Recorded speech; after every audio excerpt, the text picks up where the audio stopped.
Hello everyone and welcome to episode 50 of Sights on Sinnoh. Joining me this week is JM. How are you? I'm doing great. Really excited to discuss these episodes, and it's great that we've made it to 50. This week we're covering episodes 31 and 32 of Pokémon Diamond and Pearl Battle Dimension as we get closer to Brilliant Diamond and Shining Pearl. My name is Will again. I always forget to do that, but yeah, that's my name, I guess. And yeah, we are jumping into the fourth gym battle for Ash's journey through the Sinnoh region. And this is going to be interesting. Already kind of different from Platinum, where they change up the gym order, and usually now, like in Platinum, Crasher Wake is the 5th gym leader, but here, back in Diamond and Pearl days, he was still the 4th. So just a clarification there. Yeah. Yeah, it's the order with Fontina being gone. Spoilers for Yeah. the fact that we haven't met this gym leader yet, but the Heart Home gym leader is not present. Exactly. We've been through Heart Home, and she's just like, I'm out, and we'll find out more later, thankfully, but she's still missing in action as far as our heroes know. But what is happening this week, according to the Bulbapedia blurb, is it's the day after Pastoria City's Krogunk Festival, and while Team Rocket may have time to enjoy a leisurely marsh mud bath, Ash and his friends must train for their Pastoria gym battle. Weasel is so focused on victory that it loses its temper at Pikachu, and then takes it out on Turtwig when the Grass-type Pokemon tries to play Peacemaker. So, it like brushes over the fact here of what Team Rocket is up to. They're basically still in the swamp, or in the marsh, just enjoying the mud. And it's great because they're like, hey, where's Team Rocket? Where are they going to do this episode? They're literally on their little mini vacation. Yeah, they're just relaxing, and good for them. But right? Why do we need this scene? To show Meowth is the stickler for workaholic. We'll go through this entire episode, and we won't see them again until the closing. Exactly. So I guess it's the obligatory status check on Meowth and friends. Yeah, was it just like we need to pay the voice actors for one more episode in the contract? Basically. But that's what they're up to. They're just enjoying it. I'm like, all right, good. Like, don't have them interfere. They don't need to interfere every episode. Yeah, especially like there's been plenty of instances where they've interfered in gym battles, and that's annoying. I don't think they've interfered in a single gym battle this season, though. Which is interesting. They definitely have a trend of doing that in past seasons. In past seasons. They haven't done it here, but we've only had 3 so far. Right. This does mark the 4th one, so plenty of time for that. But yes, as this week we are preparing for this 4th gym battle, Ash is with his team. Weasel's looking very confident as he's just like punch in the air, getting ready to psych himself up. And Ash kind of comes to this realization that it seems like Weasel's really focused and intent on winning because of what happened at the Veilstone gym. Yeah, I like that he pointed that out. Mm-hmm. Because even after that gym battle had happened, Ash wasn't like completely like set on taking the badge. Mm-hmm. Like he did comment on like, well, I didn't actually win it, and Mayleen's like, but you deserve it because of what that battle was, and right, it is deserved for sure. But it's clear that it's not just Weasel who wants this to be a decisive victory. I think Ash does too. Right, it's definitely a shared interest here as he rallies the rest of his Pokemon to be like, hey, we all kind of gotta get up and prepared for this the same way that Weasel is. So they kind of warm up with Pikachu going in with a mini battle against Piplup, who uses Whirlpool, and Pikachu breaks through it with Iron Tail, which looks pretty cool actually. And then it follows up with a Thunderbolt, but Piplup dodges and it hits Weasel, who's just chilling behind Dawn and Piplup. It's a direct hit, and it looks fried, basically. Oh man, yeah. One thing here, I do like slight bit of foreshadowing in this training battle here. We're gonna see a very similar altercation a little later in the episode. The Pikachu versus Whirlpool. Yes, and also Weasel's kind of and Weasel is involved. Yes, so I do like this. After my second watch, I was like, "Ooh, that's actually like a neat little nod." So we'll get to that. Yeah, I didn't catch that because that scene lasted like half a second, actually. Yeah, but good of you to point out. The other thing I want to point out is actually not related to Ash at all, but is related to the last episode. Well, what should be Brock? the last episode. Yeah, the Krogunk episode. Is that Brock's still wearing this Krogunk shirt thing. Yeah. From the Krogunk Festival. However, in the Krogunk Festival, he doesn't get it until the closing. Mm-hmm. Which was really confusing to me because I was like, is that from the Krogunk Festival? And I went back to that episode. I'm like, he doesn't get it until like the last like frame of the episode. Right, when they're all celebrating and dancing. Yeah. I mean, it's cool. They don't ever mention it this episode. And it never comes back. But it's really funny because what JM alluded to a bit ago is that chronologically this happens right after that, but because of how the website for Pokemon lists them, there's like a 2-part episode that happens between the Krogunk and gym battle episode that makes no sense, and Brock wearing this kind of confirms the true order of events. Yeah, and it makes it even more confusing when you're watching it and you're like, wait, okay, they are still in Pastoria, right? Which is the correct order. They're not in the middle of nowhere. And Brock is wearing...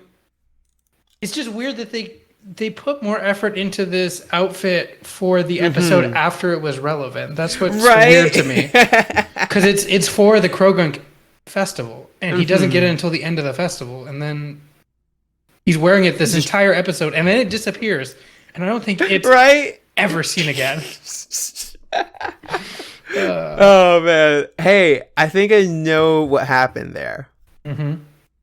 So... were you aware of the whole controversy about that Krogunk episode? No. So there's a character in there who has a Krogunk, and his Krogunk won the previous year. Yes. That human design was not the original design. Okay. And they had to redo it because originally it was a reference to this other comic that was like an ongoing thing in Japan, so not very well known here. But because they were afraid of a lawsuit, they had to redo a lot of that episode. Oh, so did they just not add in Brock's outfit for the rest of the episode? My assumption is that they were just so focused on redoing it, they just gave him his base model. So he might have actually had that outfit in the original episode before they had to redo it for a lot of the animation and just shots showing that character in there. So maybe he could have actually had that on for a lot longer than we think, and he's just continuing to wear it here. That would make sense, yeah. Unless there's an original version of the episode, we can't confirm that, but that might be the theory for why they don't really acknowledge it as much here, and technically that's where it would have happened. I like that, and if that had been the case, the outfit would have been a good like visual cue that we're in this like mini arc with the gym and with Crasher Wake. It connects the two episodes a bit more in terms of the Pastoria arc with Krogunk and now the gym battle for sure. Buizel here comes up to Pikachu, very angry. Pikachu looks kind of guilty, like he knows that. That's gotta hurt. Yeah, he knew what he was doing. And what even kind of hurts more is that it looks like Turtwig unintentionally, while trying to like get Weasel to back off, actually pushes Weasel and makes it like fall down and roll away from everyone else. Yeah, it just escalates, and everyone's kind of at fault here. Right, everyone's just on edge. Weasel is even feeling more defensive, and it lashes out with a sonic boom directly at, I guess, everyone, and then Ash steps in to take the hit. Yeah, so Ash takes the hit directly, and then just like brushes it off, and is the very positive Ash that Sinnoh Ash is, where he's like, yeah, that was great, like, good job. It's like, Ash, please. He tries to reframe that really quickly.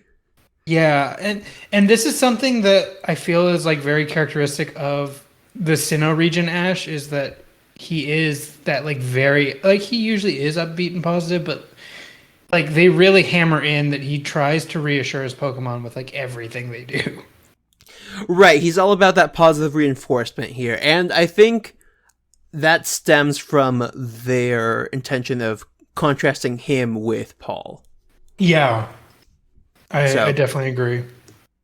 Yeah, that's definitely an effect here, but someone who's even maybe even more positive than Ash steps out from the Pokemon Center. And it's Crasher Wake, who's like, like, good morning, just like super boisterous, and is like, you're awake now, huh? Okay, can I just say, I was not expecting Crasher Wake to be characterized in this way. Oh, okay. And I say that because I'm just familiar with, in Diamond and Pearl, his interactions with Barry. And it always came across to me as if he was just like begrudgingly letting Barry follow him around. And in like the games. didn't really want Barry around him. Because you do see Crash Awake a bit in the games outside of his gym. And then Barry makes it a point to say like he's like Crash Awake's apprentice or whatever. But right. This whole little arc. Yeah, but Wake just seems to be like, I don't know this kid. It's like, sure, whatever. Yeah, like, fine. But here he's like, this Pastoria arc, he's super enthusiastic. He's like very friendly. He's just like I don't know. He's the sort of guy I would definitely like hang out with. Yeah, he's kind of got like dad energy, but also performance because he's a wrestler. Yeah.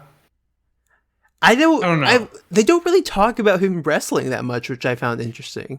They don't. The only real nod to it is here in a sec at the intro to the gym. Right. Here he's like wearing this cape cloak thing very dramatically as he's like cheering on Ash, and he's like, all right, are you ready, Ash? And he's like, yeah, we're ready, Rick. He turns around to see his Pokemon just like awkward, just like major awkward. Hand the camera the other way, please. Right. The only one who seems unfazed is Gligar. As always. Right. He's just like looking at Buizel with his tongue out. Gligar's just happy to be here. Right. I'm like, hey, look, I'm getting paid to disappear right now. That's all fine with me. But Crasher Wake assesses the situation and goes up to Buizel, who's very standoffish at the moment, and says, hey, you like to battle, don't you? I can just tell by looking at you. And Buizel in the subtitle says, defiant. Crasher Wake's like, all right, well, you're going to battle a good friend of mine today. And he takes out a Pokeball to introduce Buizel to Floatzel. Yeah, and Ash does the Pokedex entry for this episode, which obviously Floatzel. Right. I kind of like that this happens before the gym. Yeah, because he gets to... It sort of like sets the stage as like this is going to be the key moment of the episode. Is going to be this Weasel Floatzel battle. And on top of that, we do get a hint. We get a lot of hints early in this episode about what to expect. And we get the Pokedex entry that mentioned the flotation sack. Right. again, just like more foreshadowing. And sure, if you maybe just in text read this, like, yeah, that makes sense. Of course, Floatzel and Buizel have this shared trait, but it is interesting how they use it as a set piece for what's going to come next here. And after Buizel and Floatzel kind of stare each other down, Buizel looks over to Ash and starts just pumping its fist in the air, going like, all right, I'm with you. And Ash is like, yeah, let's do this. Yeah, and then that's really it for this scene. Right, Crasher Wake just like pats Ash aggressively on the back. Because he's like probably the second largest person we've seen in the anime after Lieutenant Surge. Yeah, so far. So, yeah. And then we just cut to the gym where everyone is kind of admiring the battlefield, which is a big pool with some platforms on it. Wow, this looks familiar. You don't say. Is this the season of throwbacks to Kanto? Because that's really what this feels like. I don't know. I feel like this season in general is just throwbacks and acknowledgement of all the past seasons, I'd say. That's fair, but I mean, the last episode you had me on with the Lieutenant Surge non-stop episode, and now this one where the gym is very much like Cerulean. True, though this gym does also have some similarities with the Sootopolis gym. Also, yes. With Sinnoh. And that one had some like fancy setup and stuff like that. So yeah, this one is probably has more resemblance with the Cerulean gym for sure. Okay, like we don't see this referee almost at all throughout this match, but for me, I'm like, who is this guy? Like, why is he dressed like this? Is it like it just seems so out of place to me for Crasher Wake's whole shtick, basically. What? Like, I thought it would be like a wrestling kind of referee, maybe. Wait, so what does he look like again? I don't. He looks like he's the guy at the end, right? Like he's with Wake at the end. Yeah, and like he's here for a second at the beginning, saying like it's about to begin, but he almost looks like he's in the school uniform. It's very odd. Yeah, maybe some sort of like, I don't know, like an announcer or like sportscaster type. I guess. I'm not really sure. But he does do the one reference to wrestling, and he announces the positioning of the two battlers in respect to the red and blue corners. Mm-hmm. Now, if you look at this gym, one doesn't have colors that match that, and two, it doesn't have corners. Right, it's literally an oval. it's a rounded oval. No sharp edges, but sure, we'll sneak in this one wrestling reference. I guess the localization's like he's a wrestler, right? All right, I guess this is the only time we're gonna get to do that, so might as well. So stretch. I'm very curious now about the differences in terms of how he's portrayed because of that. But he does even do the dramatic like cape throw in the air thing. So. Yeah. I don't know. It seems like you would want to do it, but his gym doesn't reflect his characterization as much as I thought it would. Yeah, it is just also interesting that he is portrayed as either like an American or wrestler or like a Mexican luchador type character, like in general. Because in contrast, we have like previous fighting gym leaders that are, usually depicted. At least the male ones are usually depicted like sumo wrestler types or like martial artists. So it is interesting just to see that sort of fashion sense and like general theme that's more westernized. Yeah, because you don't really think about it too much, at least in my case, but he is wearing a mask the whole time. Yeah, you don't really see his face ever. I think it's because his two side fins kind of feel like it's the hair, so I don't put too much thought into it. Mm-hmm. But Baniri's putting a lot of thought into this battle, cheering on Pikachu with her cheerleader outfit. I love that they give her like specific shots. Like they go out of their way to show that she cheers for Pikachu, like in a lot of episodes. Better love story than Twilight. For sure. And yeah, it's usually like all of them, but in this case, I guess just Maniri wants to do it. And I guess Pikachu's gonna need this helping hand as Crasher Wake sends out Gyarados. Now, what do you think about this being his first Pokemon? So the anime plays up Gyarados a lot. Like in general, throughout all the seasons, it's like this force to be reckoned with. Playing the games, I've never had an issue with Gyarados, and I've never really understood the hype behind it. I get it's good, but when water type is just so commonly countered by electric, and you throw in the flying dual type, it's just like it just feels like a joke every time to me. For me as a kid, I never had a Gyarados for a while, so I didn't know about that additional typing. And my strategy was like, okay, grass, go Vileplume. And I didn't realize for a long time, like, oh, I should just like train a Pikachu for this. Right.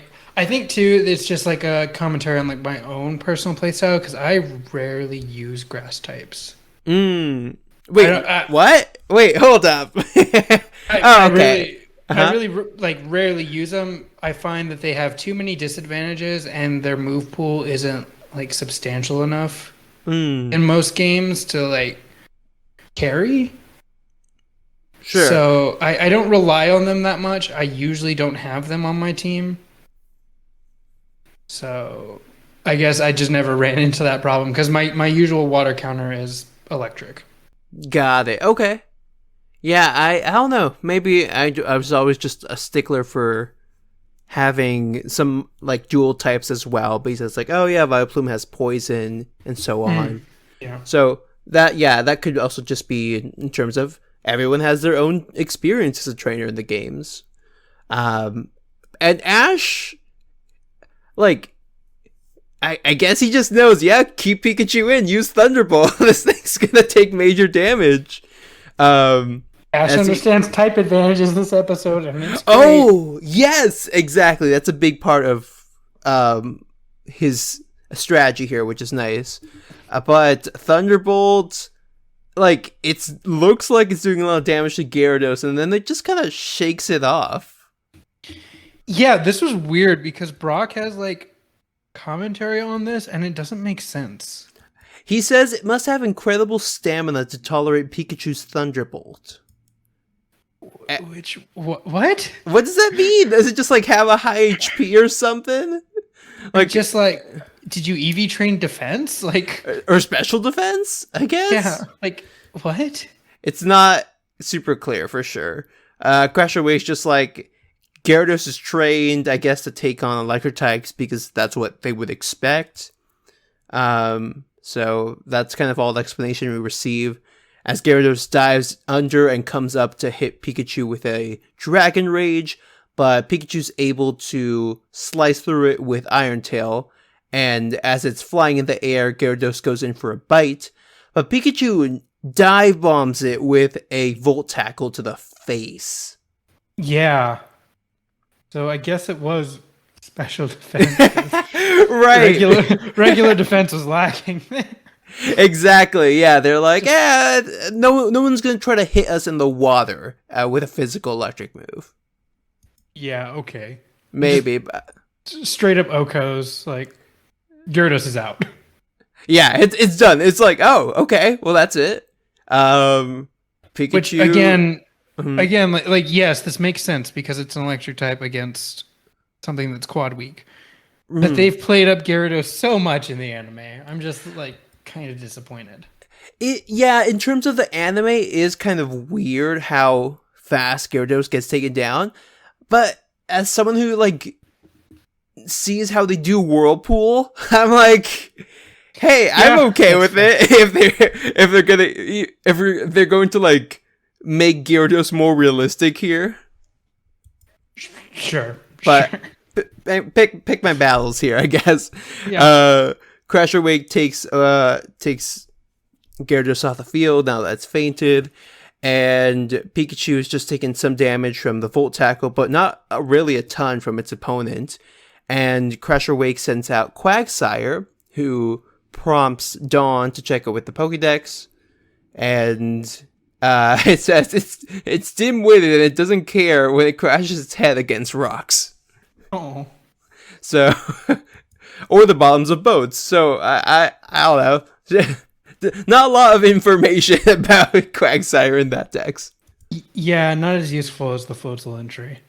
Ash provides us a bit more useful commentary as he says, "Hey, Quagsire is water ground type. Electric type moves won't work."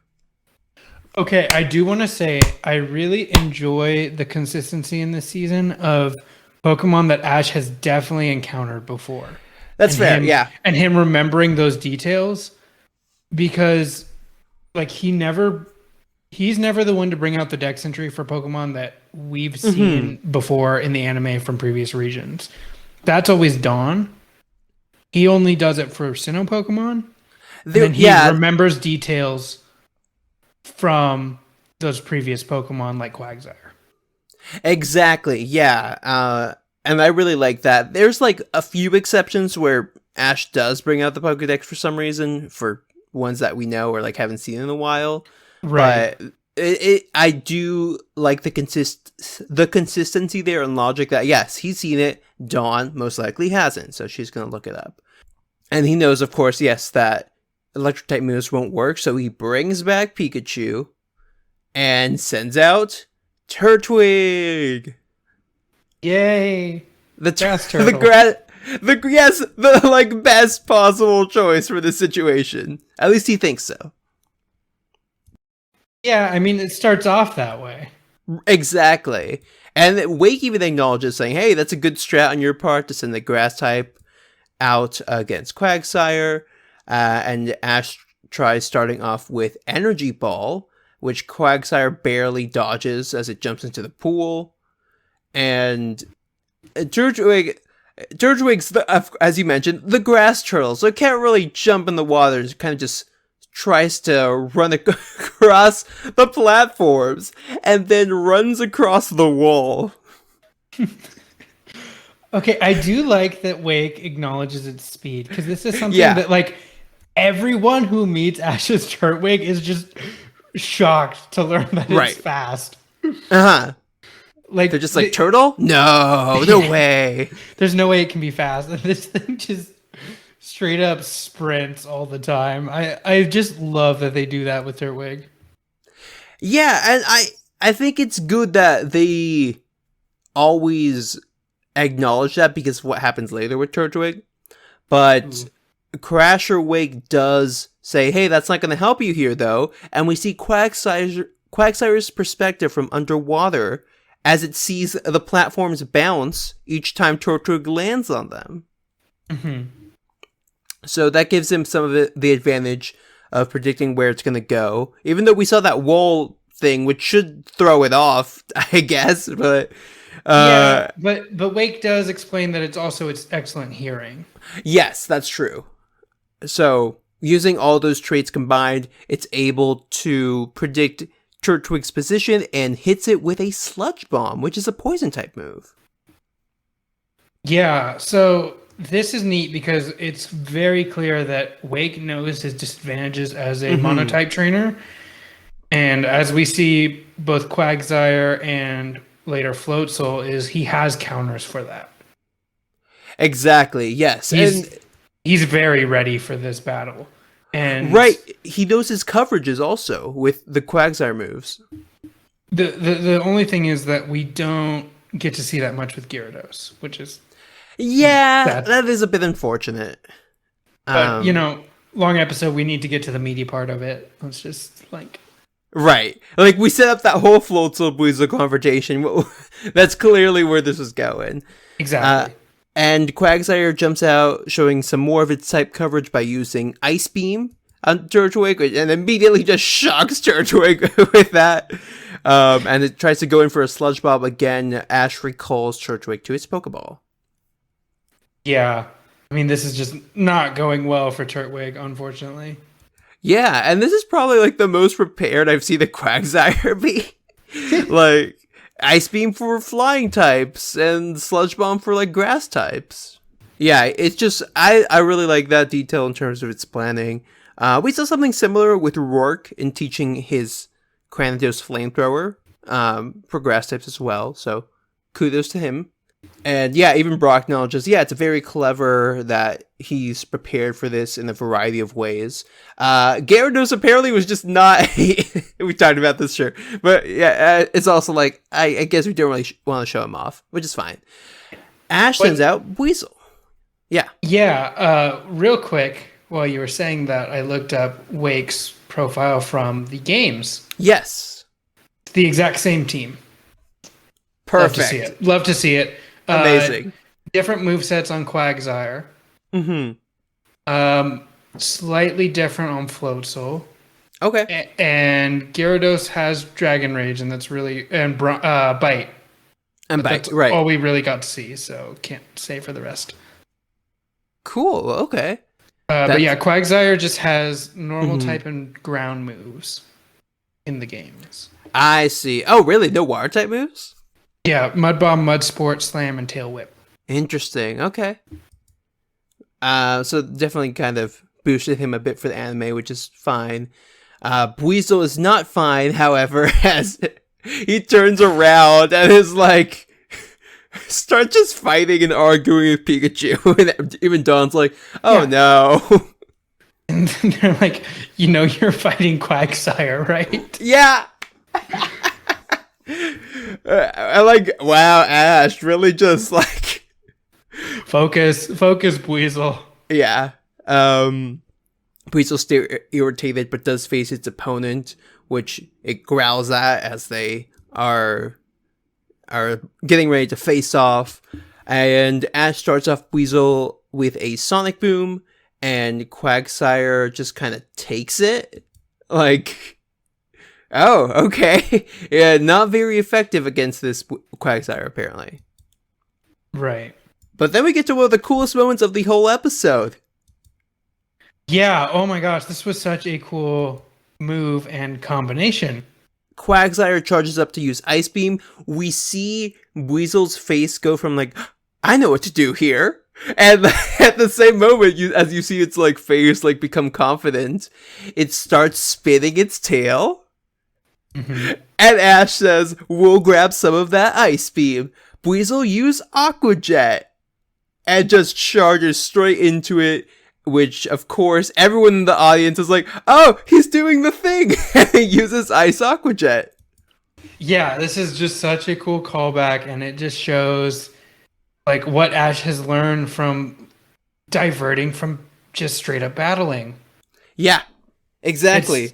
It's just such a good payoff. It's like, this is useful. Like, yes, you're learning, you're understanding that there's more than just technical gym battling.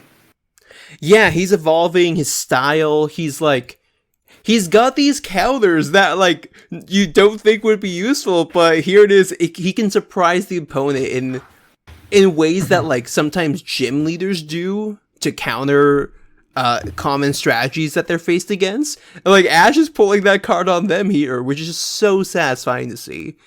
And the Ice Aqua Jet is able to knock out the Quagsire. Yep, I mean, just like that. That battle's over. Exactly. So now Crasher wakes actually down to his last Pokemon, and he's like, hey, Ash, you're really giving me an enjoyable battle. Like, you have a lot of great speed and combinations with your Pokemon, but now it's time for my final one. And out comes Floatzel. On the water, he says. Yeah, I do like that little tagline. It's cute. Yeah, they kind of stand out with all the, like, call-outs on how they choose Pokemon this season, with like Zoe saying curtains and Dawn saying like spotlight and all that stuff. Yeah, that's fun. And Weasel starts off with Aqua Jet, and we get that moment that you alluded to earlier with Floatzel just inflating its flotation sack. Yep. I mean, it's just a straight up like those vests you see on like airplanes, like the life preserver things. Just inflates and Whoop. bounces everything off. Yeah, and everyone's shocked at how strong Floato's defense is. Wake saying that it can get big enough for someone to ride, like the Pokédex mentioned, and that even a super strong move like Giga Impact wouldn't have any effect. Right. He specifically brings up that move. Yeah, which we've seen. Right, I'm like, oh, geez, like, okay, like, who's bringing Giga Impact to this fourth gym? Question. Does Paul have anything that has Giga Impact at this point? I don't think so. I know he has Hyper Beam. He has Sky Attack on Honchkrow, but I don't think he has any Giga Impact as far as I know. If he did have Giga Impact, that would have been a nice callback. Or like, right, like, oh, we know who battled here. Wake's like, I know because it happened. Like, this didn't come out of nowhere, I prepared. Weasel attempts to follow up with a water pulse, and Floatzel just punches it. Yeah. So everyone is shocked again, like, geez, what is this Floatzel eating? And then it follows up with a Razor Wind, which is an interesting move that Floatzel can just learn for some reason. Like, I remember seeing this in the games, like, why? Like, okay, sure. It's just a normal type move that takes a turn to charge up. It's not really super powerful. But it takes a turn to charge up? Yep. It's like... They really ignore that rule.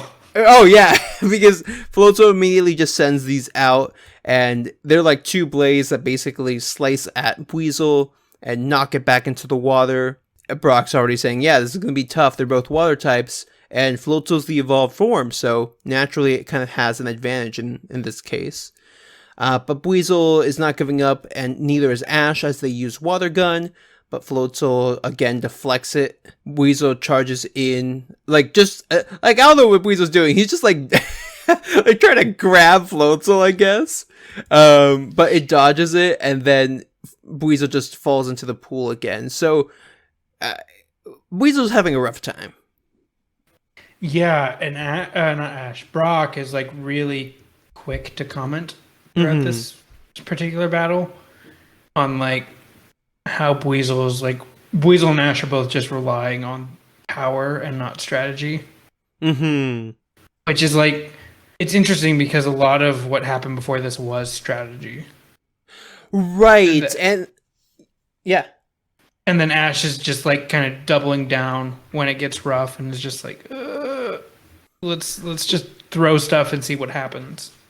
Right, he's kind of just experimenting a bit. It could be very much him being aware of Weasel's mental state right here, especially given that we know how Weasel's feeling after this morning, and also probably not helping that it's up against its evolved form, which is likely gonna get it more riled up. But as Weasel starts kind of swimming through the water with its tail, Floatzel uses Bulk Up. And Ash questions what that is, which, like you said, Brock quickly responds with, saying that it raises both its attack and defense power. So, it's getting even tougher, is basically what's going on here. Exactly. And then Floatzel jumps in the water, chasing Weasel, who uses Sonic Boom, but Floatzel counters with Razor Wind, causing platforms and water to just jump around. And Ash calls out to Weasel, who's still underwater, saying, think of the water as your friend and then attack. And Crasher Wake responds by saying, now we'll see which trainer has a better connection with their Pokemon as they're underwater. And like, can't hear them, he's basically what he's saying, even though Ash tried to have Weasel these instructions. So I don't know. Oh, maybe they also have good hearing, like Quagsire, is what I'm left to assume. Yeah. As they chase through this water, Weasel also shows its tricks with its flotation sack, using it to stop, very much like he did in the Wallace Cup, actually. Yeah. So he like stops and then comes up from behind. Exactly. Floatzel tries to inflate its sack, but it's not fast enough. And probably, I'm assuming, takes longer to do if you're underwater. So maybe all those factors are helping Weasel here. And then again, Weasel unprompted uses water pulse, but he spins it. Yeah.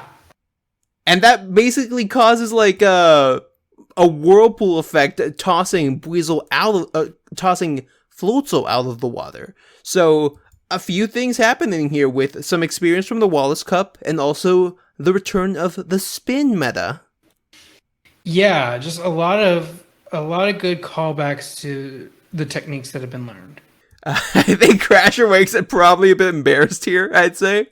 As he's like, we'll see who has a better connection. Like, buddy.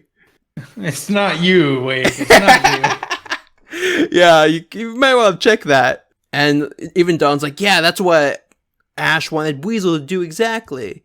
He's like, we're not done yet, so Floatzel breaks out of the water pulse and goes in for an Ice Fang.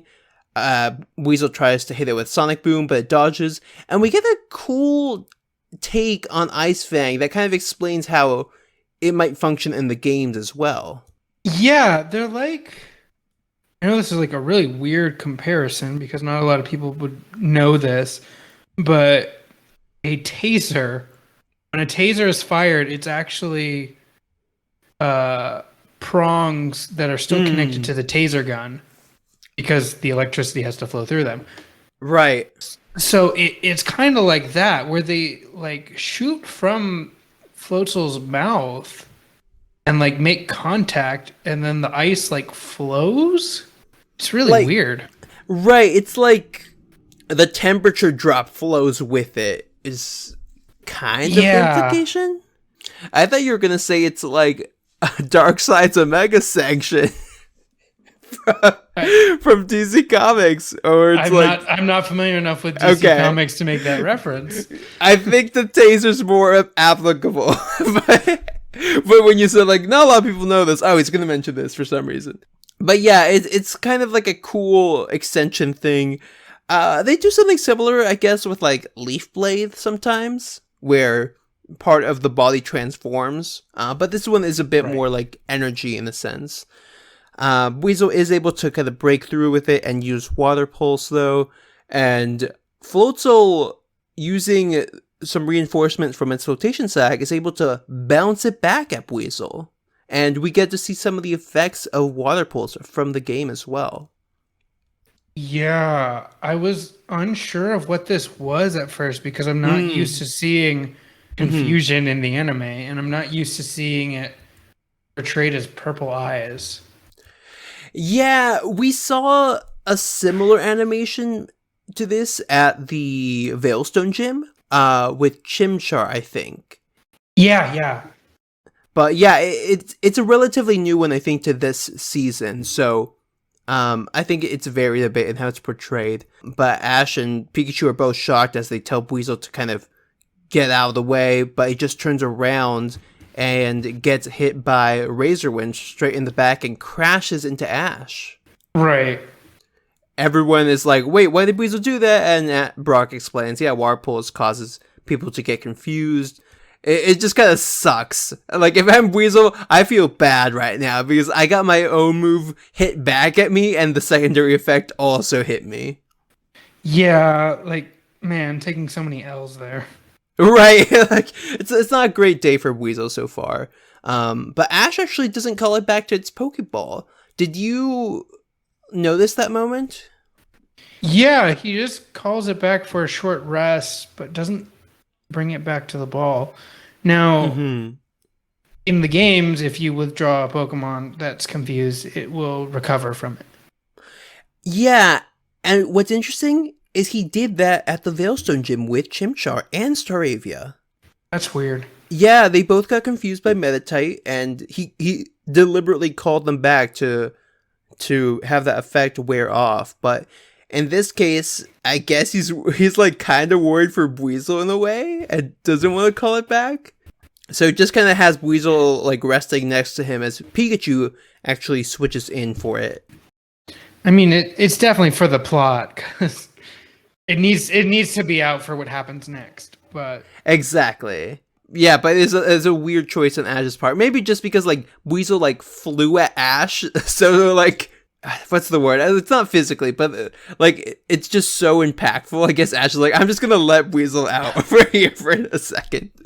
Yeah. Fresh air or something. I don't know. That's as much as I can try to excuse it. But Ash is like, yeah, Floatzel took a lot of damage from Weasel, so we can finish it off. Pikachu used Thunderbolt, and Floatzel uses Whirlpool. And you want to describe what happens with this Whirlpool? They make impact with the Thunderbolt, correct? Yes, it basically acts like a shield. Yeah, and then like sparks end up just flying everywhere, like raining down on the battlefield. Which seems really dangerous. Like, it's electrically charged water just like raining down everywhere. Which isn't exactly what happened in the training, because that was countered with Iron Tail instead. But it is neat to see Pikachu facing that move at least. Right, like it's definitely something that they've trained against. So interesting that they actually encounter it. And the sparks land on Weasel, which seemed to kind of shake it out of its confusion. Yeah, this was odd to me. I don't know. I was like, is it paralyzed now? Right? Because it did like the electrical spark thing around it. I was like, oh no, now it's confused and paralyzed. It's like secret power. It's just... What are you doing? Yeah, so that happens, but it's actually fine. Like, this is the best thing that's happened to Weasel all day, apparently. Pikachu does try to go in for a Volt Tackle, and Floatzel hits the ground beneath it with Razor Wind, which throws Pikachu up in the air. And then it hits a vulnerable Pikachu with the Ice Fang again. Yeah. And the result is ice on Pikachu's back. Yes. Even Weasel kind of looked concerned here, and Ash's friends do as well. As the smoke clears, that's where they see that ice, like, on its back. And everyone describes, that's a side effect of Ice Fang. So is this freezing? Is that the status condition? I don't... It's very vague, and I think we've seen in the before when someone's frozen, it's like they're in a block of ice, like very clearly in the anime. So I don't know if they're trying to do that here or what, but it seems more for the plot again because of what happens later. Ice Fang in the games has like a 30% chance of freezing, I think. So I think that's what it's supposed to be then. It's just weird. The only thing, it's a weird portrayal of it because it's just like a little bit of ice. So I guess the concern there is like Pikachu's gonna be slower. Yeah, but it's not immobilized. Very clearly, not immobilized. Yeah, the description says it may also make the foe flinch or freeze. Yes, 10% chance of freezing. Yeah, 10% chance of freezing and an independent 10% to cause flinch. Oh, pretty good. Okay. If it attacks before. Right, exactly. It's about the speed. But Weasel kind of gets amped up by this and is like, hey, Ash says, do you want to get back in the battle? And Weasel is all for it, very determined, according to the closed captions. Pikachu surprised, again, according to the closed captions. But then they very happily are like, oh yeah, let's do this. And Wig says, oh, excellent teamwork, Ash. Yeah, and they do this like cute little high five, like check out. Like it's just good. It's good camaraderie. Good. But what happens next bothers me so much. Okay. Because I think I know what you're gonna say. As soon as Weasel's on the floating island pad thing, it turns around and melts the ice off of Pikachu. Yeah, with a like mini water gun. Why didn't you just do that? Because that would be illegal.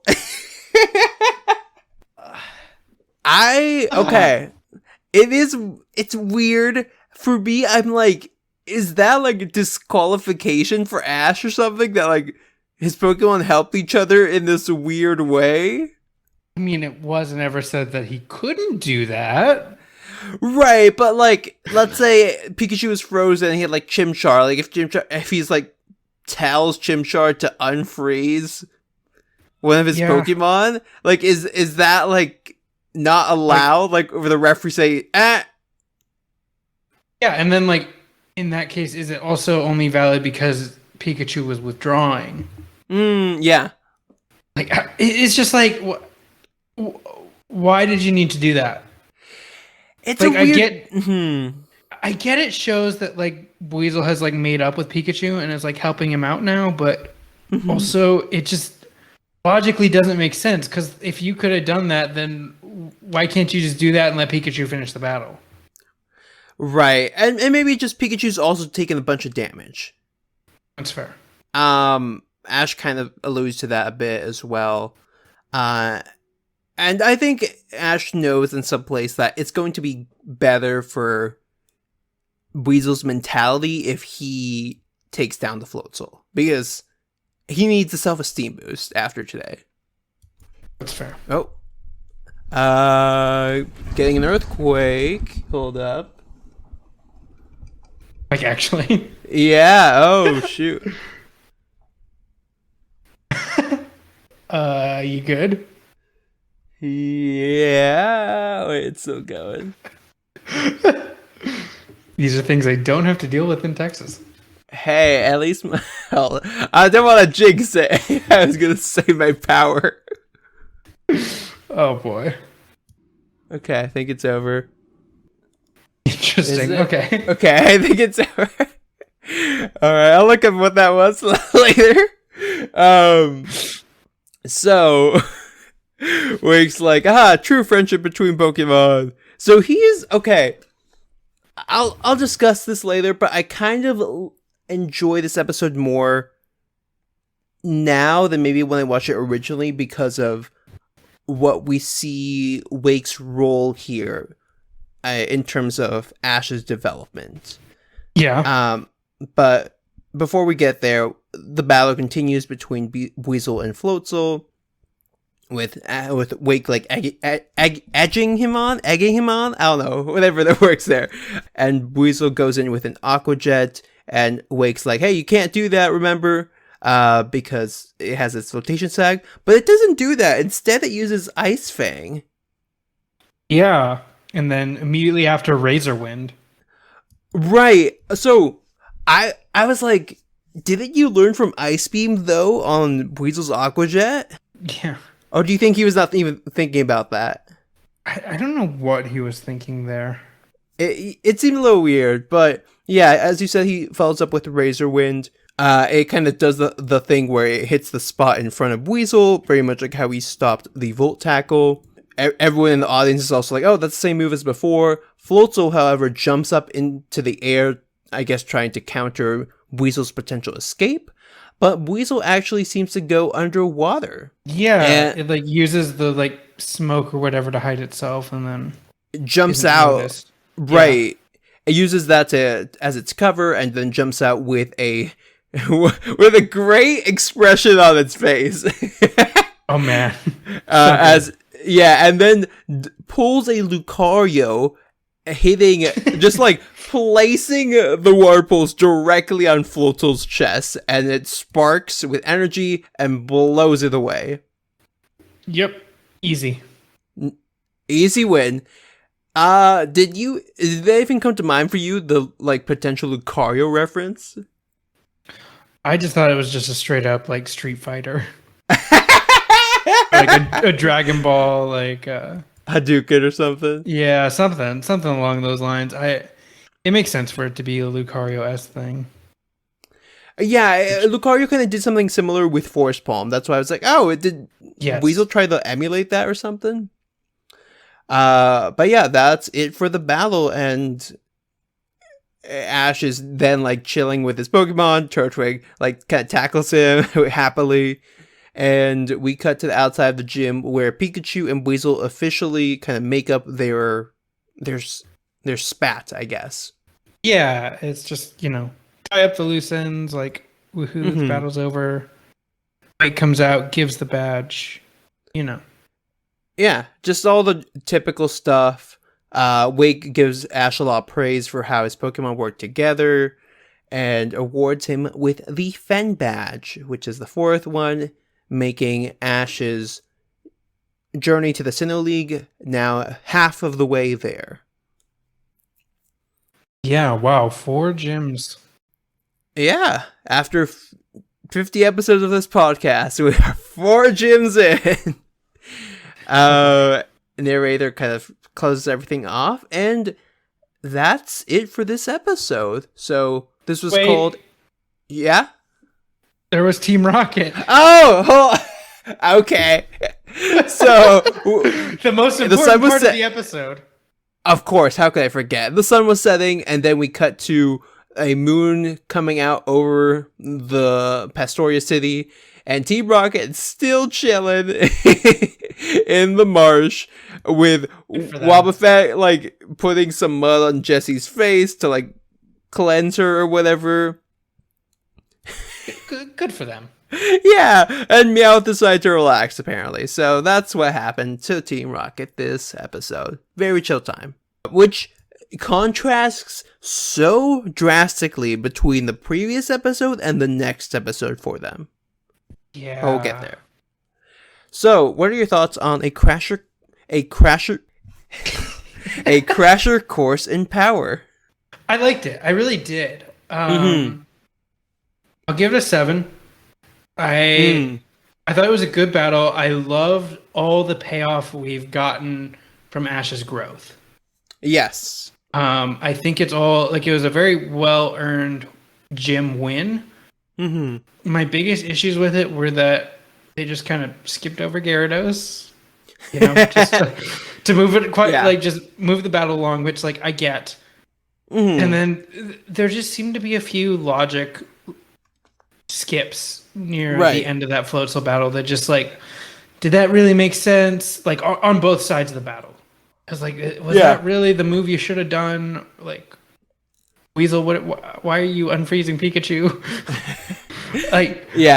It's just small complaints. I thought it was a fun battle. Well-earned win on Ash's part, especially after the Maylene draw. So I liked it. Yeah, I super appreciated how Ash was evolving in this episode, but also how it wasn't all about him. It was very much about his Pokemon. Yes. I was bothered initially as a kid to see how on paper this battle is a complete sweep of Wake. Did you think about that? I did. Okay. Yes, and also no. On paper, yes. Ash still has all 3 of his Pokemon available at the end.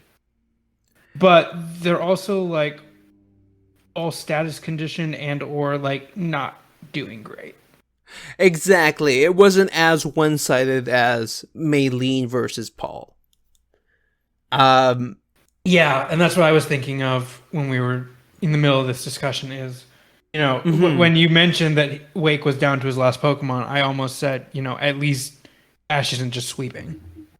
Right, exactly. And I, looking back at it now, kind of think it doesn't matter. And it's really just a good showing of how a gym leader can help develop a trainer without necessarily needing to just take them down and form a battle, because Wake teaches Ash a lot of interesting things, or at least forces Ash to use what he knows with the Pokemon that he chooses. It's not about trying to beat Ash in a lot of ways. Yeah, I think too, Ash's team is to a point where, like, against a water gym, he shouldn't have any issues. Right.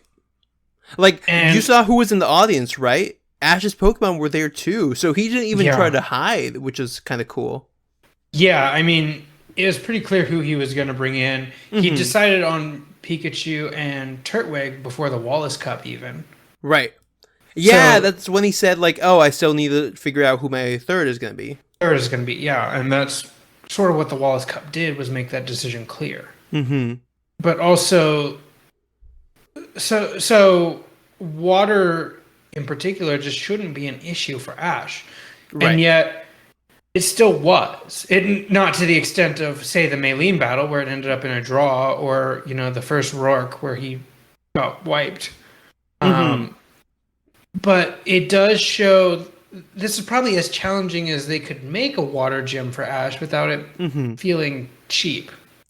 Yeah, that's why I appreciate it. It didn't feel forced. Like, all of it made sense. There was a lot of application of Ash's knowledge, but also what he thought about it and how he adapted to things that even he didn't expect, with, like, the Quagsire knowing Sludge Bomb and Ice Beam, and his speed not working out in this case. Yeah, I think what really shines for Wake is his diverse moveset. Yeah. And his ability to counter the things he knows he's going to be weak against. And then has this Floatzel that can survive Giga Impact, apparently. Apparently. Yeah, send up my Reggie Gigas against it. Oh, man.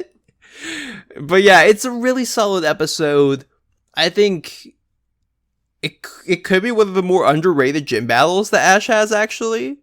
Just in terms of, like, the bigger scope of what this is and the interrelationships that we have. The relationship growth that we have here is really cool. And if it just weren't for those logic leaps and maybe evening it out slightly more, like, I would be fine if Churchway got knocked out for some reason. Yeah. And seeing how Ash develops in that case. But yeah, overall pretty solid episode. So I think I'll give it like a 7.5 out of 10. I will say, last note as we leave Pastoria, I really liked the battle. I was disappointed in Wake as a whole. Not as a character, but in how little time they gave him, honestly. Yeah, like, they spent so much with the freaking Krogunk Festival and him. Yeah, but like, we only got 2 episodes with Wake, whereas we got, like, a set with Maylene. Like, what, 3? 3 with Maylene. 3 with Maylene. We got the whole forest with Gardenia, and then the museum, and then we saw her later. We've seen Gardenia a lot. Like 5 times at least, I think. Yeah, and then we've seen Rourke. Like, we had a decently long arc with Rourke. So out of the gym leaders we've had so far, Wake's gotten the least amount of time.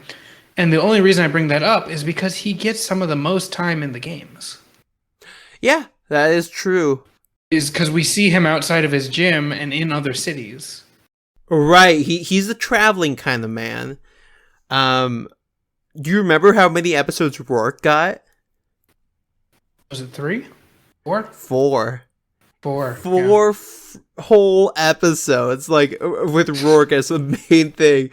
And hey, maybe they're aware that Crasher Wake has a lot more time in the game, so, like, they want to feature the other gym leaders more, but it's kind of weird that we move on so quickly from him. Yeah. But yeah, those are our thoughts there on a Crasher Course in Power, which is episode 31 of Diamond and Pearl Battle Dimension. So we're going to move on to the next one, which is Hungry for the Good Life. So, oh boy. Ash and his friends are saved from a sudden rainstorm when Monica, a housekeeper, invites them to stay at Mr. Backlot's mansion. Old Mr. Backlot is a wealthy man who's turned the area into a trophy garden for his Pokemon, and people who love to see his Pokemon. These Pokemon include some rare ones, and some very cute ones, such as Cleffa, Pichu, and Azurill. This is a weird one. I like that they are directly referencing this spot in the game. Yeah. It's the trophy garden, obviously. Yes, this is on the route between Pastoria and Hearthome, so they literally just rush through this route, basically, because this location's almost at the end. Our heroes kind of find a Cleffa that a housekeeper is trying to track down, and they go with them back to the Backlot Mansion, and Backlot. Oh, well, they introduce themselves to Monica, and Ash, of course, is head over heels for her as as he kind of like as she's holding the clef in her arms, and then Krogunk, of course, stops that and takes him away. But she still is nice enough to take them all back to the Backlot mansion. Yeah. So this is the Pokemon Mansion. Yes. Exactly. So, if you're not familiar, this location in the games is famous for having some rare Pokemon available through a daily event. Well, it has some that are there constantly, but through a daily event, there'll be some special featured Pokemon that you can discover by talking to Mr. Backlot after a long line of dialogue. And once he says what it is, you can go catch things like Castform, Eevee, Porygon even, I think. So, very popular spot for some trainers who want to go add some cool Pokemon to their team. Or even post-game, there's like some new stuff there as well. And also just a cool place if you are a fan of cute Pokemon and want like a Pichu or Cleffa or Zurill or Igglybuff, as I mentioned. Yeah. Shiny Hunters, I know, use this a lot for radar hunting. Oh, yeah, it's a good spot for that. And appearing both in the games and in this episode is Mr. Backlot, the owner. Yes, the man himself. How did you like his characterization here? I actually really liked it. And the reason is I have his Bulbapedia page up right now because I was pretty sure of this. His speech patterns are almost the same. Yeah. As they are in the game. It's really funny how they did this. It's pulled off really well, honestly. Like he always is like, "Oh, I bet you're envious. Like, wouldn't you wish you had a garden like this? Wouldn't you wish you had things like this all the time?" Like, and that's exactly what his dialogue is in the games. Right. He's like very posh, but still kind of generous. He's like a weird. Yeah. He's like a really nice guy, but he's also really smug about it. Yeah. Like he is genuinely like kind and welcoming to the characters and to the player in the game. But he's also flaunting his wealth. Exactly. He's got an ego and like has a big laugh about it. So I was like, oh my god, this is great. Like they did try to make him super nice. Yeah. We saw in the luxury episode some other millionaire with a mansion who was like very chill compared to this. So I like that we see that contrast here. Yeah, and like looking at his quotes from the games, he says like half of his quotes on here are just like, "I know you're really envious, you're not fooling anyone," and then just ends the conversation. Like, right. He's got a lot of that attitude there, and here it's portrayed a little differently, but very much the same personality as Monica's feeding all these Pokemon who come out from the hallways of this mansion, I guess. Piplup tugs on Dawn and is like, "Hey, I'm hungry too." Please. Yeah, feed me. So everyone just sends out their Pokemon, and Monica brings out food to feed all of them. I, kind of expected a comment from Backlot here, but he didn't really say anything about their Pokemon. Yeah. I mean, I don't know. Are any of them particularly rare? Maybe like Ambipom, or like I think he might mention like, oh yeah, I have like a Pachirisu Baniri in my yard sometimes as well. Yeah, that would have been nice. But instead, we get a Swinub just charging in out of nowhere, knocking away a lot of the baby Pokemon, eating their food, and then starting to eat all the food of Dawn's Pokemon, which is a bowl of Poffins, like just mountains of Poffins that this lady's making, and I feel so bad for her. Jeez, how many calories is this bowl? Like, yeah, Poffins are just dough. Like, how big is this kitchen? Which we do see later, but like, it's still there's a lot of food she's making here. Backlot's like, "Monica, do something." She's like, "Yes, sir." And then doesn't do anything. Well, her strategy is like, "Let me go to the kitchen and grab this bigger pile of Poffins to distract Swinub with." And it's just in time as we see a menacing... we get this great shot of all of Dawn's Pokemon with, like, their eyes white, ready to just, like, beat the heck out of this Swinub. They're so mad. Yeah, like, Epipom's got its Focus Punch ready, Pachirisu is ready to shock it, Spoiler's Pachirisu, that's not gonna work. Baneri's got her Ice Beam, and Piplup's pack is just, like, it's great. It's all great. Pikachu steps in, though, and is like, hold up. And Swinub immediately focuses its attention on Monica's new plate of Poffins just for Swinub. And everyone else is like, oh, okay, good. And they put their plates back down as Backlot says, oh, you'll be fine now. Like, your Pokemon can eat. Because Swinub is full and just, like, plops on its back, patting its belly because it ate all those Poffins. There was also a good bit of exposition. Yeah, that's the word. Here with Backlot saying that he owns all the Pokemon except for Swinub. Right. And Dawn then comes up to the Swinub and is like, kind of admiring it? Yeah. I mean, there's definitely some seeds here, like, really alluding to what will happen. But yeah, he just plants that seed of, like, it's not my Swinub, but it does visit a lot. And I like it. Yeah, he's like, Backlot will accept any Pokemon who comes around here because it just shows how great his garden is. Yeah. He offers them to, like, yeah, you can spend the night and then enjoy the garden tomorrow because, of course, it was raining today, so they can't really check it out. And outside, we just see Team Rocket, like, somehow, with their binoculars, even though, okay, this is the weird, like, I guess if they're outside, this would work, but, like, are somehow able to see inside the house that there's all these cute Pokemon. And food. Yeah. And food. And Swinub, which they're very adamant of not catching. Yeah, they're like, oh, that's a bad one right there. Don't get that one. Monica has prepared, like, a dinner for them, and they're all at this, like, huge table with Pikachu and Piplup sitting on the other side of the heroes, and they're like, oh, okay, they get the special treatment. Monica serves them tea, and Dawn's like, hey, can I use your kitchen later? And she's like, oh yeah, totally. What for? She's like, why? Yeah, like, sure, I guess. But I feel like cook good enough for you. Right? It's like, I was trying to say something about my food. But no, it's to make Poffins. Mm-hmm. Now, this is like the second or third time that we really see this.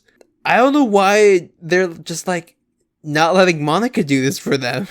She clearly is an expert at this. Yes, but also, well, one, again, the power of plot is, compelling here.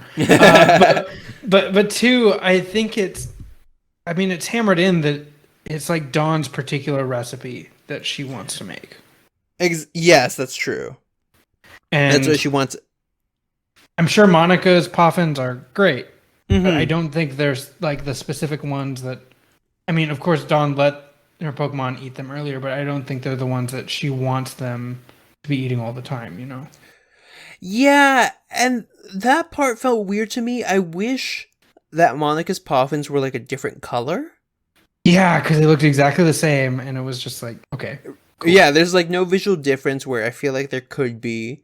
So they just start making their Poffins again here and talking about how Ash won at the gym and how Dawn does contests and she wants to become a top coordinator. So just all the exposition here for Monica. Her Pokédex is also coming handy, I guess, as a watch. Surprise. Hey, that coin flip was really useful 20 episodes ago. Oh, man. How can I forget? Piplup's excited to eat all these Poffins Dawn made, but out of nowhere comes this Swinub. Jumps onto the table. And we get this, like, weird sequence where, like, Ash tries to offer Swinub some of his to distract from Dawn's pile of Poffins, but his are all burnt, of course. And then he eats one. Yeah, he eats one. It's like, oh, yeah, maybe they are great. And Monica kind of says, "Oh, hey, it looks like Swina prefers yours, so you might be like a great chef, and take this as a compliment, Dawn." And Dawn's like, "Oh, wow, okay," and kind of lets Swineup eat them, and makes more for Piplup later, I guess, because Piplup was upset that he didn't get any. But I'm like, Monica, you're comparing Ash's cooking to her cooking. Like, of course. Yeah, everyone's better than that.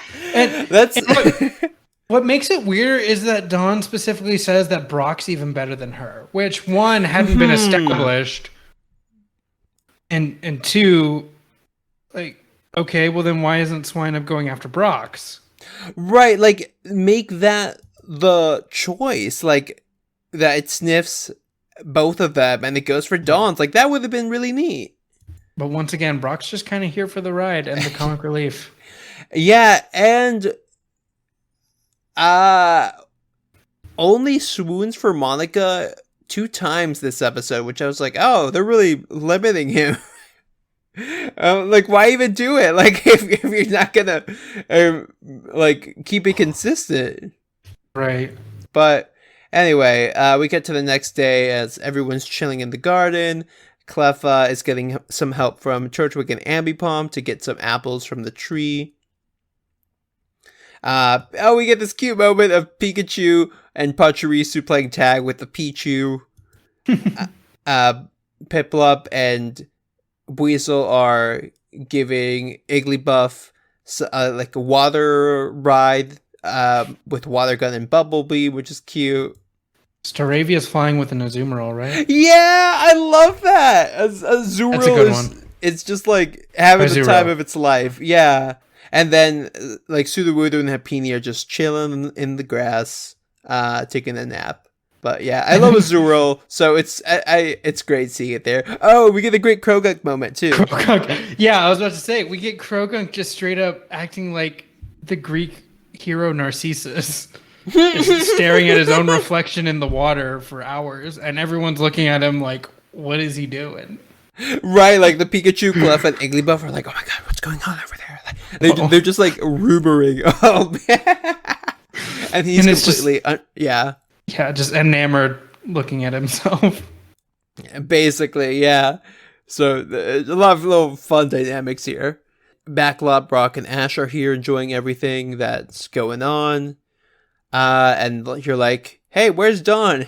What the heck? Here she comes. She comes out with a whole basket of Poffins, and it's a picnic basket as everyone's gonna have some snack time here. Yeah. So, I mean, sure? I don't know. It seemed kind of random. Like, what we see is that Swineup, of course, is like coming in to wreck everyone's food today. But before it can really get started, Dawn then reveals that it has a special set of Poffins. Yeah, a special plate of Poffins just for Swineup. Which is nice. It's clear she's just trying to like cozy up to Swineup. Right. Which like I wish Swineup would acknowledge. Like, it kind of does. It's, like, happy. But then we get a twist in the episode which... it just feels so weird to me. Yeah. Like, Dawn still kind of has that ego of like, oh, yeah, you're making my chef side proud here. And Brock's like, hey, I guess it was worth burning the midnight oil. So... She's just been up all night? Apparently, yeah, she was just like cooking the last 12 hours or something. I just wish they like hinted at that, like at the end of the kitchen scene. Right, like there's no indication that she is gonna stay here and do this longer than anyone else, but apparently we're just gonna establish that now. Like, I would have been fine if it had just been like, oh yeah, I just cooked these particular, but it wasn't like as dramatic as saying, yeah, I sacrificed sleep for this. Yeah. Because it also raises the stakes of like how much work needs to go into feeding this Swineup, which we'll get to. A lot. Yeah, right now it's a lie. The ground starts shaking and a huge hole opens up, conveniently just like swallowing all the Pokemon, even though they were all like spread out just moments before. Oh, I guess the food that might be. They were all together for eating. That's like true. Conveniently in the exact spot that they were all eating. Right, and it's like a massive hole. Backlot's, of course, troubled to see his Pokemon disappear, and it's like, what happened? I'm honestly surprised he was more concerned about the Pokemon than the garden. Oh, right. He would have totally been like, my garden, no. My beautiful garden. And then we see a spark at the bottom, and basically a Team Rocket UFO comes up with fans on the side. I didn't know what to call this. My notes have it just as airplane, question mark. Like, what is this? It's like a huge drone, basically. Sure. And then we see like Team Rocket's model with a bunch of digging tools and a background of like the cave. So apparently they like found an underground cave and like dug up. It makes no sense. It's still better than the house robot. I kind of like the house robot more than this. Yeah, but that made less logistical sense. No, because they were perched in like a spot where they knew the wind flew, like the wind currents go through, and they just need to set up a trap. Here they're just like, no. How? What do you mean?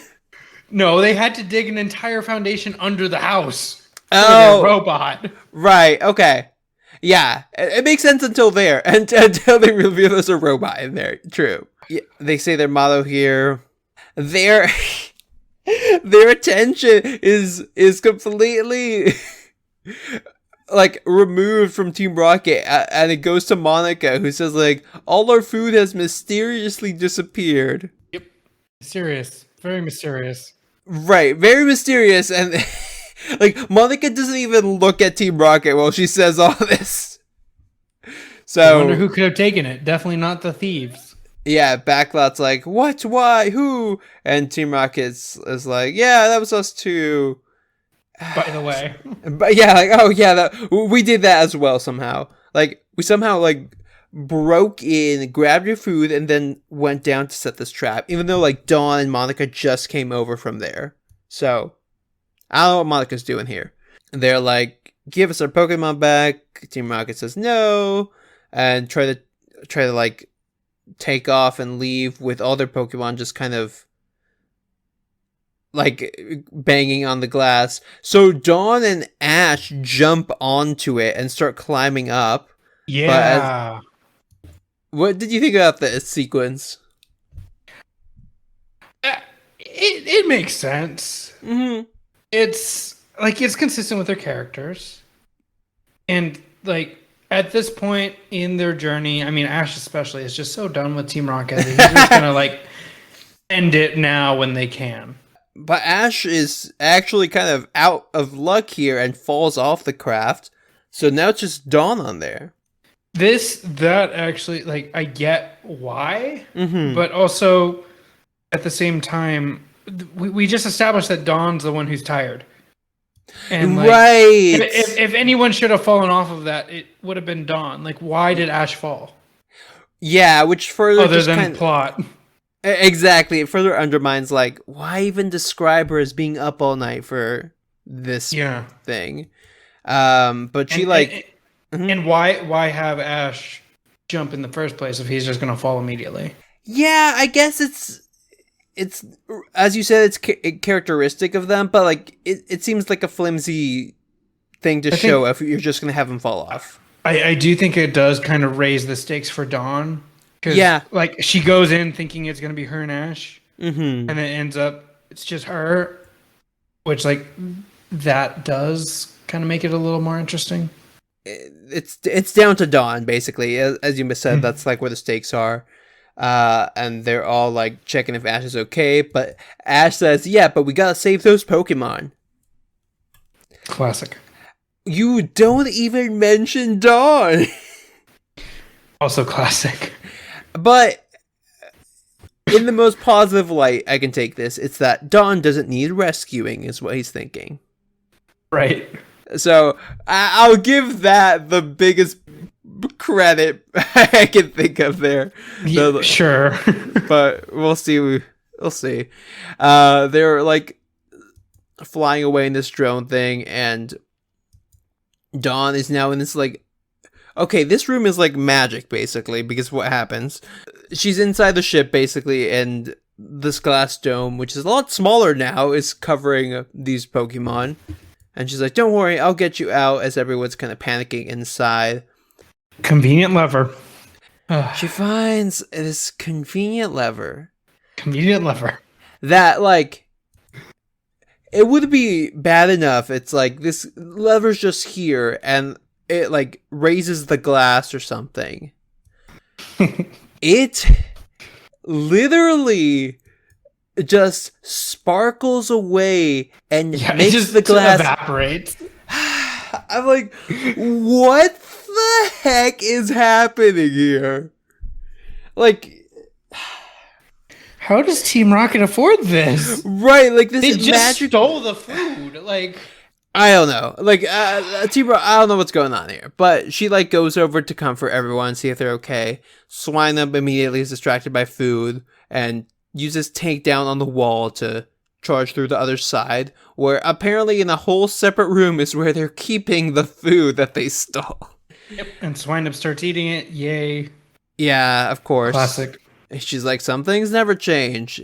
And before she can do anything else, the floor opens up beneath her in a very calculated circle, and also beneath Swinub, and they drop out of the ship. So, and here's the best part. As they fall out, Team Rocket tells them that we couldn't take any risks by having you and that Swinub in here. Like, one, they've had the Swinub in there the whole time. Uh-huh. Two, how did they know exactly where they were to do the drop thing? Three, why didn't they do it earlier? Yeah. I'm guessing maybe they got alerted because Swinub like broke the wall. Maybe, but it's weird. Like, if anything, put the alerts when the glass evaporates. Yeah, and they don't reseal it. Like, it's not like they try to keep the lid on the rest of the Pokemon. So little of this episode makes sense. Yeah, they fall and conveniently have their landing get broken by this bush. Team Rocket's like 3D drone thing like does a lot of weird like swinging through the air, which I'm like, oh my god, someone's gonna die here.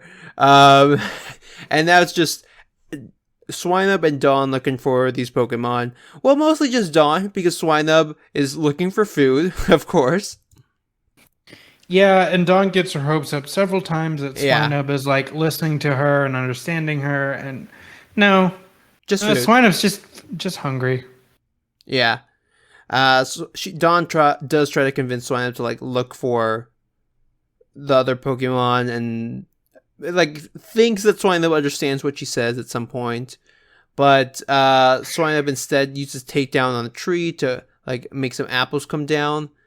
Yeah, eats them, and Dawn's like, oh my god, I give up. But then it brings right, but then Swinub tries to comfort her by bringing over an apple. Yeah, this was sweet. Yeah, I think this is like the only way Swinub really knows to like show affection or be nice or show anything other than hunger. Is to share food, especially because it's been portrayed as so greedy with how much it eats, that the fact that it's offering food is like, oh, this is big character development for Swinub. Yeah, this is a big step. Dawn looks at the apple and it reminds her of Piplup, and she just kind of sure, I guess. She starts crying, and Dawn, like, if I had been a little stronger, this wouldn't have happened, is what she says. Yeah. One, no, because it only happened because of Swinub and because Team Rocket has selective listening inside their ship. Right. 2, why does the red apple remind you of the blue penguin? 3, Dawn, this is Team Rocket. They're not competent enough to have your Pokemon for more than one episode. Yeah, it's like... Okay. Swinub is, I guess, understanding enough here to be like, oh, I'll help you search for them. And Dawn follows it, saying, like, oh, it looks like you actually understand me this time, I guess. Sure. So it follows them into a canyon. Like, we're so far from the Poke Mansion already. Team Rocket's having a feast on top of their machine with all the stolen food. And Swinub comes charging in with a takedown that's able to knock off Team Rocket from the machine. So it looks like it's got some power here at least. And it's very happy that that it like freed the food from Team Rocket. Priorities. Of course. And Dawn's like, oh, you found Team Rocket. Good for you. And Swinub comes back to Dawn as it's like, oh, thanks for finding the Team Rocket. And they're, of course, not having it and send out their own Pokemon. This is great. James is like, Carnivine, take a bite out of crime. Oh my god. That line just redeemed the entire episode. Because, of course, Carnivine bites James. Yeah. And he's like, they're the criminals this time, not me. It's like, what did you expect, James? James, you knew this was going to happen. Yeah. Jessie sends out her new Pokemon, Yanmega, to use Steel Wing. Carnivine goes in with Bite. And Dawn just says, Swinub, look out. But Swinub uses Ice Shard and is able to not only knock them back, but also freeze them in ice. Actually frozen this time. Yay. Ice Shard doesn't do that. Not yay. Right? It's like, wrong episode, maybe? Apply this to the Ice Fang last time. You copied and pasted the wrong effect here, guys. Yeah, that happens. Team Rocket's just like devastated by this apparently, and Dawn's like, all right, let's use this chance to rescue all the Pokemon. Swinub go, and they use his takedown on the machine to break through the wall this time, and everyone just comes flying on out. Well, at least all of Dawn's Pokemon to start, and then we see everyone else later. And finally, everyone catches up with them in the Backlot Mobile, as I'm gonna call it. Yeah, sure. The truck is somehow slower than the girl on foot following the Ice Pig. Yeah, I guess they need to stick to roads or something. Nothing in this episode makes sense. All the Pokemon run up to Backlot. How did they find him? Did they even say that? They were following the plane thing. Oh, okay, so they could just see it. There was the cut ahead where they're like, I saw it go this way, but then they don't really show much after that. Mm-hmm. So they were, I guess they didn't know that Dawn fell out, so they couldn't. They just assumed she would be there. Right. Carnivine goes in with Bullet Seed, and Yanmega uses Sonic Boom. Swinub kind of gets in the way and uses an Ice Shard again, which apparently is the most powerful move in this anime. And just like blocks everything. Well, something's got to beat Whirlpool. Right? Dawn has Piplup use Bubble Beam. Mm-hmm. And Ash has Pikachu use Thunderbolt. So those moves are able to hit both of them nicely. And that's it for Team Rocket, basically. Yep, send them flying. Blast off again. Yay. Yay, I guess. Dawn goes and thanks Swinub for its help with everything. And Swinub's like, yeah, hold up, let me go eat. Yep, classic. And Dawn, for some reason, like looks off at Swinub kind of surprised, or like has this expression on her face. What was this? It was like a sudden moment of realization that, hey, I should ask this Swinub to join me.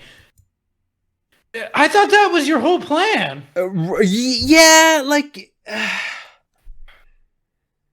You, like, specifically focus on this Pokemon for an entire episode. Right. Like you as a character did that. Like you went out of your way to feed it several times. You specifically were up all night for this Swinub. Yeah, you save this Swinub. You save all the Pokemon, but then you like follow that Swinub. Mm-hmm. And then you like convince that Swinub to help you, and like have this whole thing about like wanting it to listen to you. Yeah. And you're just now coming to the realization that, hey, I should catch this. And so she goes up to Swinub and asks, hey, do you want joy? And Swinub's like, what? Yeah, like it's clueless. And it even has that face as she pulls out the Pokeball and taps it on its head. And then it's like, all right, I caught Swinub. It's all mine. Yeah, she like the Swinub like blushes when it realizes, but like she has to convince it. She's like, it'll be fun. Right. I'm just surprised she didn't say like, we've got food. Yeah, like the whole thing was supposedly Swinub like Dawn's cooking. Yeah, Swinub's not here for a good time. It's here to eat. Right. I guess is a good time, but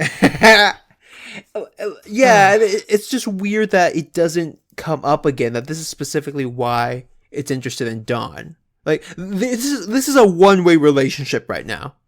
Yeah, maybe it'll grow. Maybe. Well, I mean, the thumbnail has spoiled that it will grow. Yeah. Oh.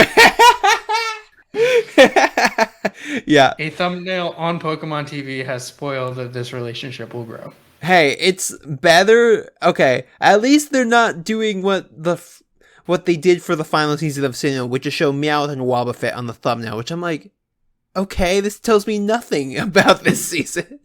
And then for Black and White, we see Ash and Charizard. Like, what? Okay, whatever. But yeah, Monica then tells them as they get back to the mansion that there's going to be a Pokemon contest in Celestic Town, and I think you should enter, Dawn. And Dawn's kind of like, oh, I didn't know that was happening, I guess. Brock explains that the town is a little past Hearthome, and Dawn's like, all right, yeah, that'll be my next contest. And yay, I guess we figured out where we're going, apparently. And she now has Swinub on her shoulder. Everyone's like, hey, thanks for the great time. We gotta get moving, though. And Swinub, do you want to say bye too? Dawn asks. And it just kind of does. And Backlot's like, I know Swinub wasn't my Pokemon, but I still feel kind of sad. Saying goodbye is hard. So. Oh, and then the best part of this episode, everyone promises to visit again. Yes. Spoiler alert, they will not do this because they never do this. Yep. Unless Journeys does some special Trophy Garden episode. Oh, God. This, man, I hate when they do that because it usually has so much potential and then it's never acknowledged again. Exactly. Oh, man, I don't even... we've gone too long for me to rant about that. There's other instances where it's way worse. Krogan stepping in to stop Brock from flirting with Monica, and that's kind of where the episode ends with all of them walking off. What I found funny here is that we see Piplup just proudly walking while Swinub comfortably rides on Dawn's shoulder. She has her new Pokemon. Some trivia here is that this is the first time that she's caught a new Pokemon in 50 episodes. Dang. Yeah, it's been a while. Wait, it's been that long since Buizel? Yeah. Wow. But in that time, she has traded, so she technically did get a new Pokemon. Right. With Apom, now Ambipom. And there is a moment where James says, maybe striking a famous dance pose might give you a clue. And looks like it's pretty much a reference to John Travolta. So there's that in there, I guess. Sure. Swinub can be seen as a parallel to May's Munchlax. Both have an unending appetite, and both favor their trainer's cooking. Though I think with May, it's a little more obvious, where she makes a specific Pokeblock that will instantly fill Munchlax and satisfy it. Right. Here, Dawn just makes a ton of food, and it's not, like, very doesn't do obvious. anything. Yeah, it's just like, I'll just go for quantity, but like not really tailor it to this. Yeah.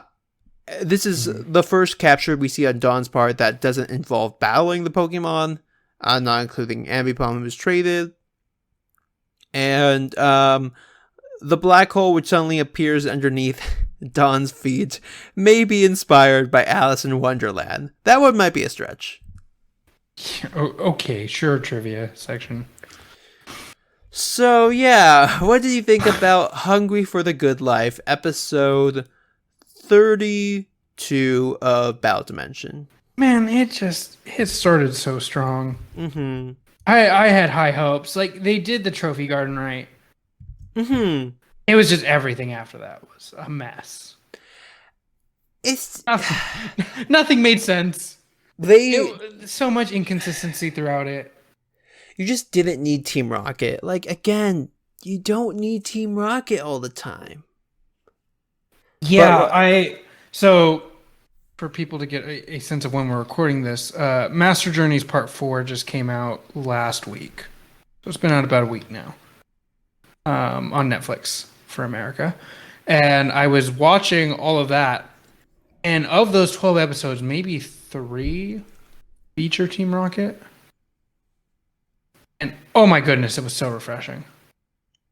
Yeah, like it was just, you don't need them all the time. Or at least like put more effort into them. Yeah, make them more cohesive, make them like make sense. Have them even just consistent level of intelligence in their plans. Right, like how capable are they? Sometimes they have a huge robot, other times it's like we're trying to trick you with disguises and stuff. Well, not only that, but other times we like mention that we are out of money. We can't afford anything. We can't even afford the food that we're eating. Like, and then you have technology with that, like the hole opening up under Dawn's feet that literally Hunter J has. And we've seen episodes where they try to take down Hunter J with just their balloon. Like, what? Like, why were you using a machine then? It's honestly like why I like them so much in Journeys is because they have that consistency of we're just 2 teenagers who live in a hideout underground. Yeah, I mean, I haven't seen much of Journeys, but I find it kind of weird how, like, they get their Pokemon for each episode. Oh, I like that. It's fun. Oh, really? Yeah.